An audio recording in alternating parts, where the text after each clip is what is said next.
Hey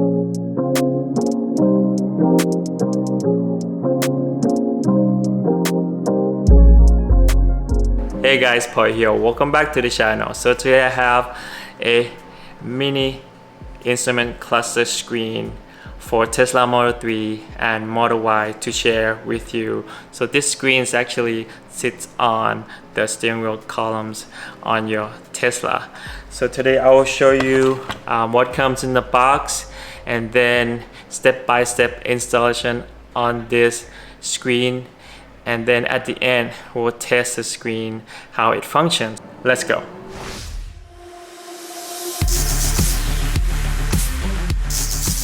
Alright, let's see what comes in the box of this mini instrument cluster display from Hansshow.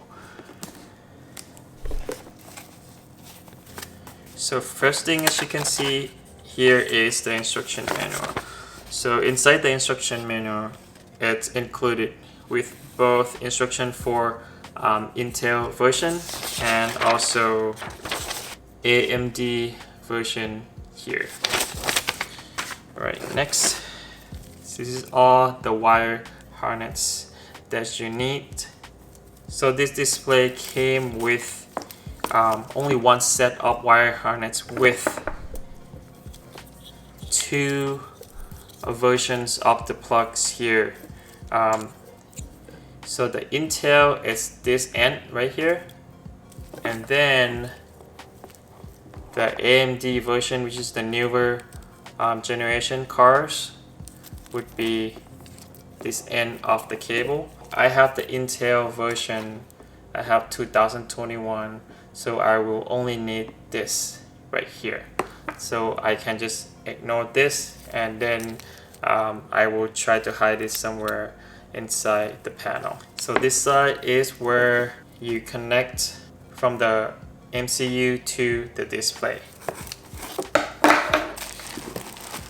So here is the display itself. This is the front where the screen is, and this is the steering wheel columns panel that we will replace from the OEM one.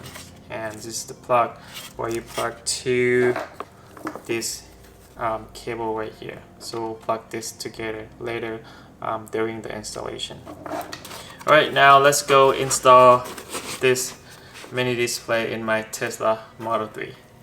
Right now, Hansshows are having a really special early Black Friday discount. So if you use the discount code DAD, you will get 25% off on every single products on their website. For example, you can get this mini instrument cluster display for only $175 from $234. That's $58 huge discount. Also, this CCS adapter is now only $184 from $246. That's $61 discount. So if you are looking to buy accessories for your Tesla, this is the time to buy it. After special sales are over, you still can get 15% off using the same code. Now let's start the installation. Before we start the installation, you will need plastic plier tools.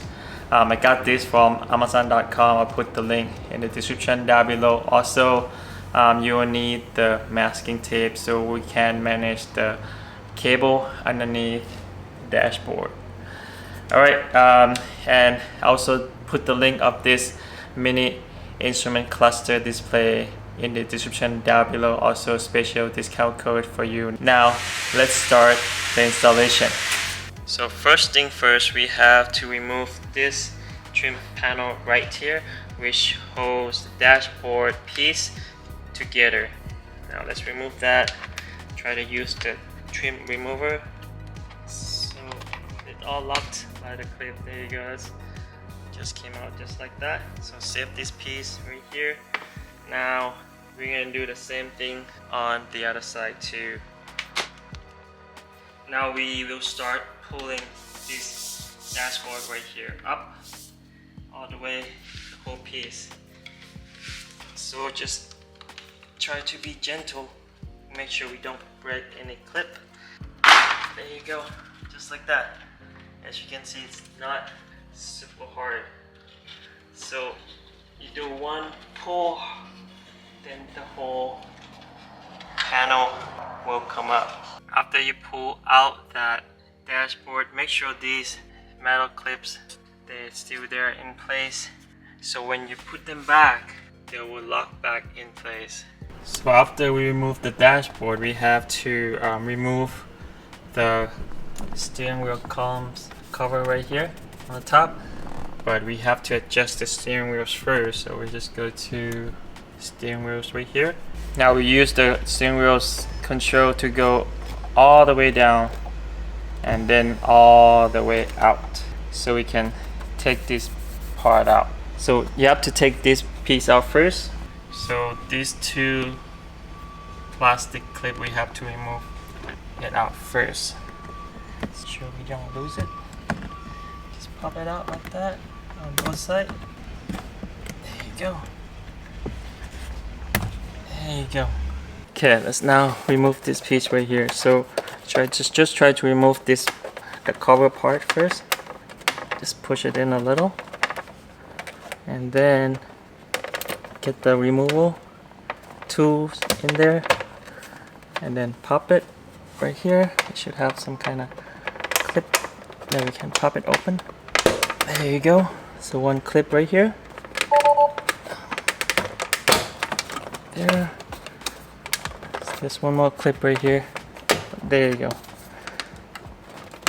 There you go. It's pretty easy to remove actually. Not as hard as I think. So now this piece is out. We have to take this cover and then replace it on the Hansshow one.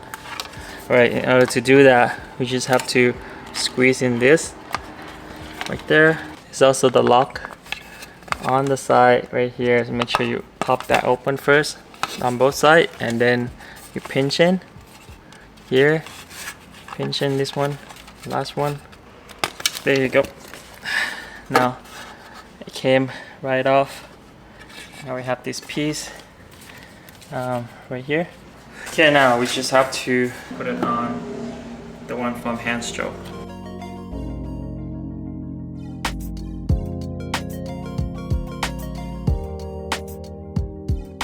Side. There, done. Really simple. Okay, so before we install the display back on the column, then we have to get these cable lined up and then pre-wire it to the column first. I'm not gonna plug it in yet, but we have to remove this panel right here to cover the computer unit that we are going to connect it, and also we have to remove this piece. This one should be easy to remove. Just pop it open like that.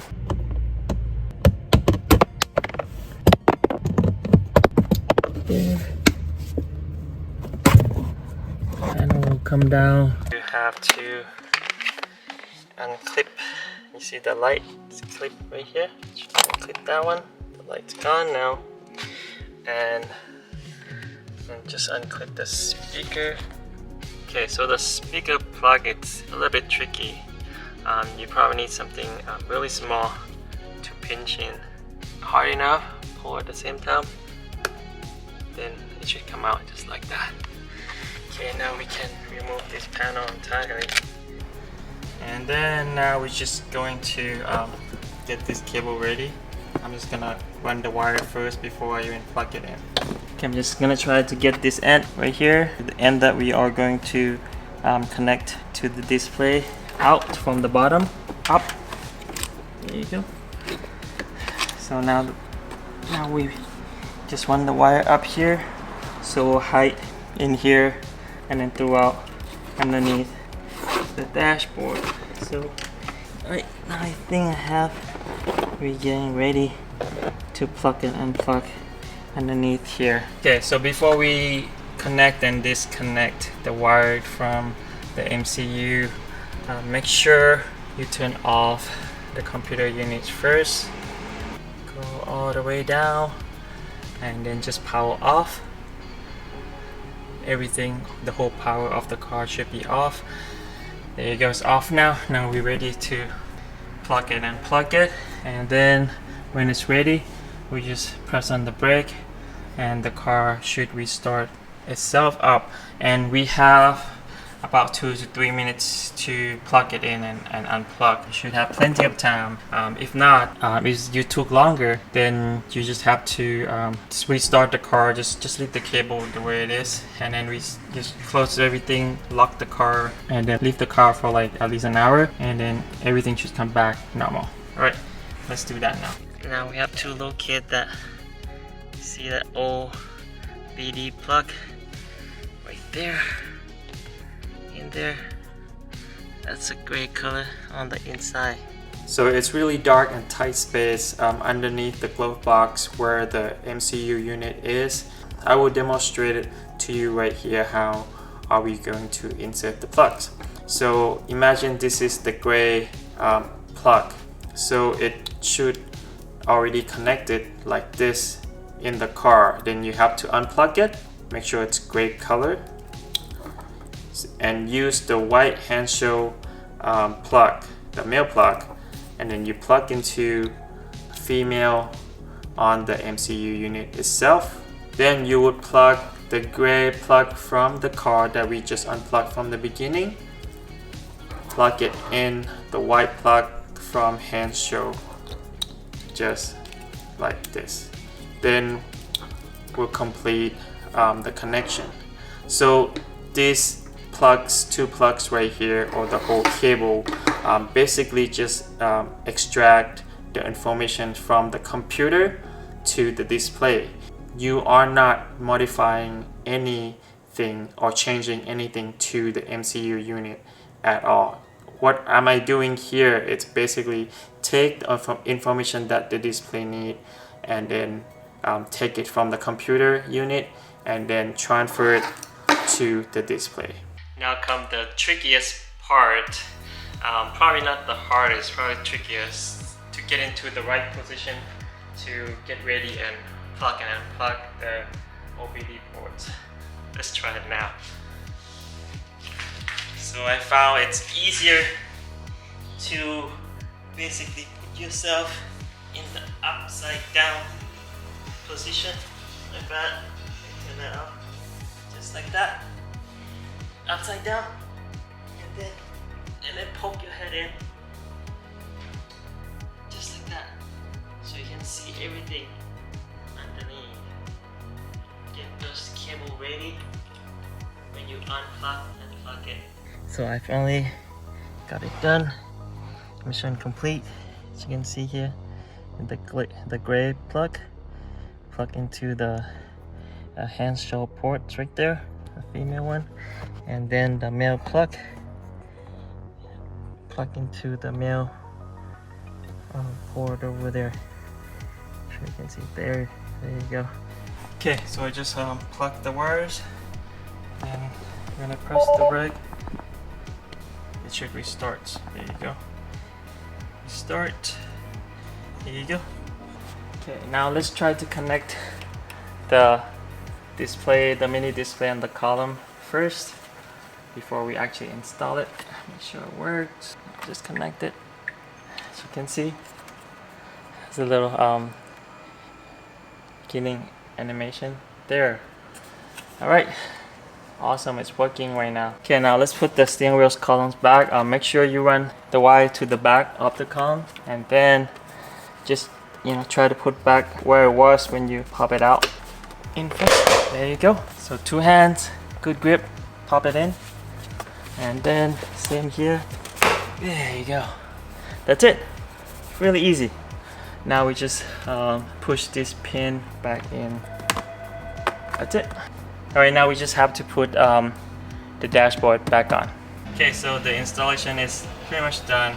Now let's go through the setting of this little screen real quick. So to go to setting, you basically just hold the button right here on the steering wheel on the right. You hold it to the right, and then the setting will come up. There you can set, just scroll down.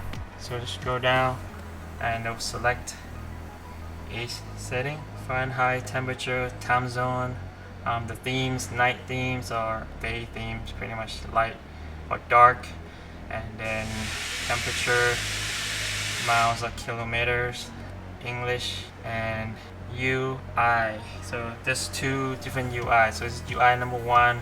So that's UI number one. As you can see, car information, the range right here in miles, and then clock, and then you have speedometer in the middle, and also the distance between cars during autopilot, and your gear selector on this side, and then your battery level in percentage, temperature, and all of the signals will be up on the top there.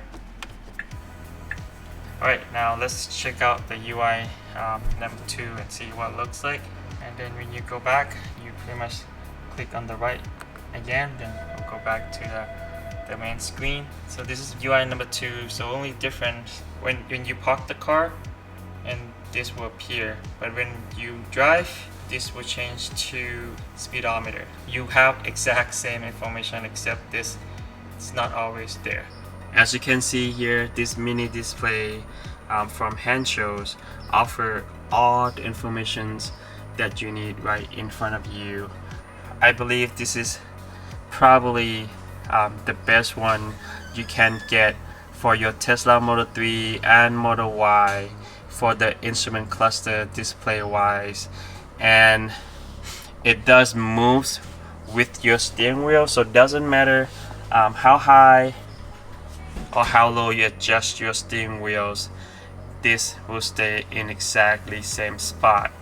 And I believe the best part of this display is it does not block the AC vent at all. This is top vent, and this is another vent that blow the air up or down. So this, it's right below the vent, and it doesn't affect the airflow from the AC in front of driver at all. This is really awesome display.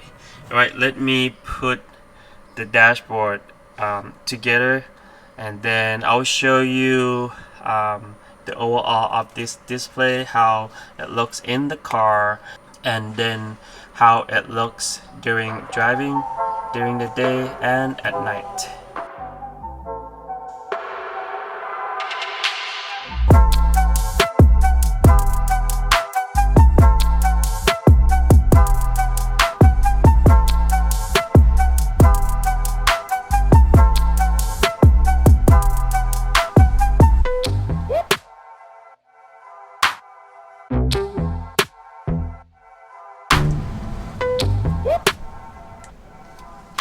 Now, let's see what it looks like at night.